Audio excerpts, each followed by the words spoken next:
Banner प्रगति entertainment world बनने जा रही है भोजपुरी फिल्म तीन दीवाने।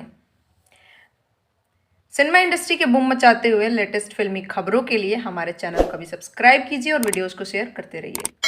बैनर प्रगति एंटरटेनमेंट वर्ल्ड बनने जा रही है भोजपुरी फिल्म तीन दीवाने, जिसकी शूटिंग 3 मार्च 2022 से लखनऊ में किया जाएगा। लखनऊ में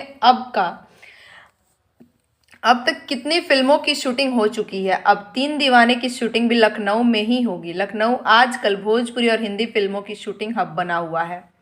तीन दीवाने फिल्म एक बहुत ही अच्छी फिल्म होने वाली है, जिसके निर्माता सुरेश राठौर, सुरेश सिंह और लेखक तीन दीवाने फिल्म के डायरेक्टर जितेंद्र गुप्ता उर्फ जीतू है।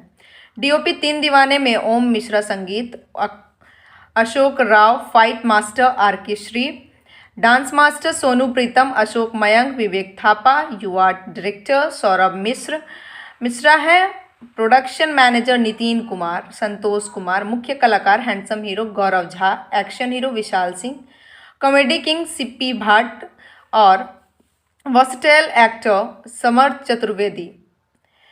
जे नीलम, प्रीति मौर्य, सपना सिंह, इंद्रसेन यादव, उदल यादव जी साहब, लालधारी, प्रियंका चौधरी, रागिनी यादव, बॉबी सिंह, पीयूष श्रीवास्तव, देवेंद्र कुमार और अन्य कलाकार नजर आएंगे। वही फिल्म तीन दीवाने के पीआरओ वीरेंद्र कुमार निषाद हैं। जुड़े रहिए बूम भोजपुरिया के साथ सिनेमा इंडस्ट्री के लेटेस्ट फिल्मी खबरों के लिए हमारे चैनल को सब्सक्राइब जरूर करें और साथ में बेल आइकन को दबाना ना भूलें। #बूम भोजपुरिया।